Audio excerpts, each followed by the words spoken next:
ایک شخص مجھے کہنے لگے جی قبر کیا ہوتی ہے، آپ مزار پہ چلے جاتے ہیں. میں نے کہا تجھے آج تک نہیں سمجھ آئی؟ پڑھ ترمذی شریف. نبی پاک نے فرمایا قبر المومن روضۃ من ریاض الجنہ. مومن کی قبر قبر نہیں ہوتی، جنت کا ٹکڑا ہوتی ہے. ہم تو جنت کی زیارت کرنے جاتے ہیں. آج تک سمجھ نہیں آئی. اور یہ بھی یاد رکھو جس کا جس بزرگ سے تعلق ہوتا ہے وہ بزرگ اس کے ساتھ ہوتا ہے.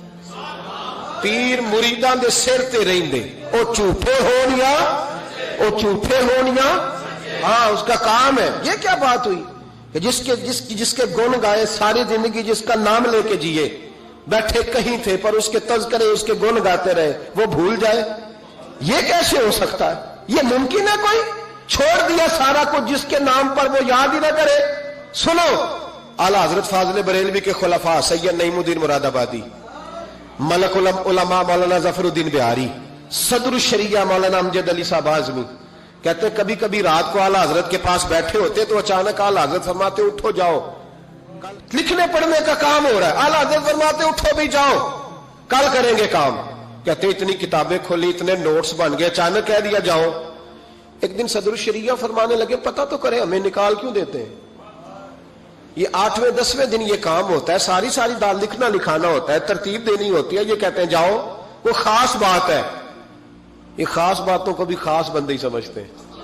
ہاں خاصا دی گلاما آگے نہیں مناسب کرنی، اور نہیں مناسب کرنی. مٹھی کھیر پکا محمد کتے آگے ترنی. وہ کہتے ہیں میری سمجھ نہیں آ رہی. میں نے کہا تجھے کیسے سمجھائے؟ تو اس رستے کا مسافر ہی نہیں، تیرے لیے یہی بہتر ہے قالوا سلاما. تجھے نہیں سمجھایا جا سکتا. اعلیٰ حضرت رحمت اللہ علیہ نے ایک رات پھر ایسے کیا، کہنے لگے چلو اٹھو نکلو. کہا حضور کام رہتا ہے. فرمایا کل کریں گے. حضور وہ تفسیری کام کرنا تھا، وہ ترتیب دینی تھی، حوالہ. فرمایا جاؤ ٹھیک ہے جاؤ کل کریں گے. کہتے نکال دیا. ہم نے بھی پروگرام بنا لیا کہ آج پتہ کرنا ہے. یہ نکال کیوں دیتے ہیں؟ آج خبر گیری کرنی ہے. کہتے ہیں سید نعیم الدین صاحب رحمت اللہ علیہ فرمانے لگے جسوسی تو منع ہے پر چلو معافی مانگ لیں گے، یہ جسوسی بھی خیر والی ہے، کریں گے. کہتے ہیں رات فاضل بریلوی نے نکال دیا. اندر سے دروازہ بند ہوا. لکڑی کے جو دروازے ہوتے ہیں نا، ان کی کنڈی لگ بھی جائے نا تو ذرا سا اسے کھول لینا تو سوراخ بن جاتا ہے. مان جاتا ہے نا جی. کہتے ہیں وہ نا تھوڑی دیر گزری، اعلیٰ حضرت نے چراغ گل کر دیا، دروازہ اندر سے بند ہو گیا. اچانک دیکھا کہ اندر روشنی ہو گئی، چمک دمک ہو گئی، نور ہی نور ہو گیا.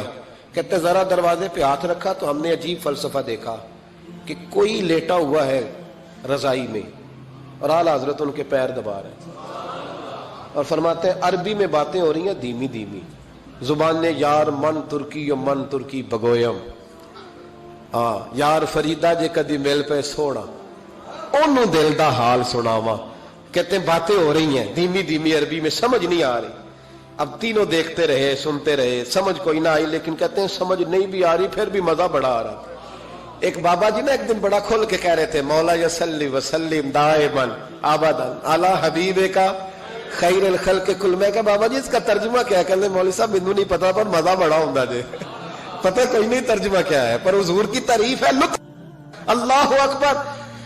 دھیمی دھیمی باتیں ہو رہی ہیں سمجھ نہیں آتی. کہتے پر مزہ بڑا آیا. دیدار کی بھی تو بڑی لذت ہوتی ہے نا. فرماتے سحری کا وقت ہوا تو بزرگ تشریف لے گئے جو بھی تھے. کمرے میں پھر سے اندھیرا ہوا. اعلیٰ حضرت اٹھے، چراغ جلایا. جب کنڈی کھولی تو ہم تینوں باہر تھے. جلال آیا. یہاں کیوں کھڑے ہو؟ پتہ نہیں جاسوسی نہیں کرنی چاہیے. کہتے ہمیں پتہ تھا بات کس نے کرنی ہے. سید نعیم الدین صاحب کو آگے کر دیا. وہ سید تھے. کہنے لگے حضور ان کی غلطی نہیں، میں نے کہا تھا. اب سید کا چہرہ دیکھا تو اعلیٰ حضرت چپ کر گئے. فرمانے لگے کرنا نہیں چاہیے تھا. کہتے سید صاحب نے نا جھوک کے کہا حضور دیکھیں میں سید ہوں، زید کبھی نہیں کی. آج بتاؤ تو صحیح یہ کون تھے؟ آج ذرا پردہ کھولو تو صحیح. کہو تو راز حیات کہہ دوں، حقیقت کائنات کہہ دوں، وہ بات کہہ دوں جو پتھروں کے دلوں کو بھی پاش پاش کر دے، حقیقتیں آشکار کر دے، صداقتیں بے حجاب کر دے. ہر ایک ذرہ یہ کہہ رہا ہے اور مجھے آفتاب کر دے. کہ حضور آج کہہ دے یہ کون تھے؟ تو کہتے ہیں فاضل بریلوی کی آنکھیں چھم چھم آنسو برسانے لگے، داڑھی بھیگ گئی آنسوؤں سے. فرمانے لگے تم میں سے جو جہاں الجھ جاتا ہے مجھ سے آ کے پوچھتا ہے. میں نے بھی تو کسی سے پوچھنا ہوتا ہے نا. فرمایا ساری دنیا مجھ سے آ کے استفتاء پوچھتی ہے، میں نے بھی تو کسی سے پوچھنا ہوتا ہے. فرمایا میں کوئی لوارث تو نہیں, میں بھی گن گاتا ہوں, میں بھی کسی کا بن کے جیتا ہوں, میرا بھی کوئی ہے جو مجھے بتاتا ہے. کہا حضور کیا بات ہوئی؟ فرمانے لگے جہاں الجھنے لگتا ہوں بغداد کے عبد القادر جیلانی, بغداد کے عبد القادر جیلانی تشریف لاتے ہیں. فرمایا آ کے لیٹتے ہیں, خدمتیں بھی کر لیتا ہوں, مسئلے بھی حل کرا لیتا ہوں, مسئلے بھی حل کرا. فرمایا آج پھر آئے تھے. کیسے آقاؤں کا بندہ ہوں رضا, بول بالے میری سرکاروں کے, بول بالے میری, خدا کے فضل سے ہم پر ہے سایہ غوث اعظم, ہمیں دونوں جہاں میں ہے سہارا غوث اعظم کا. میرے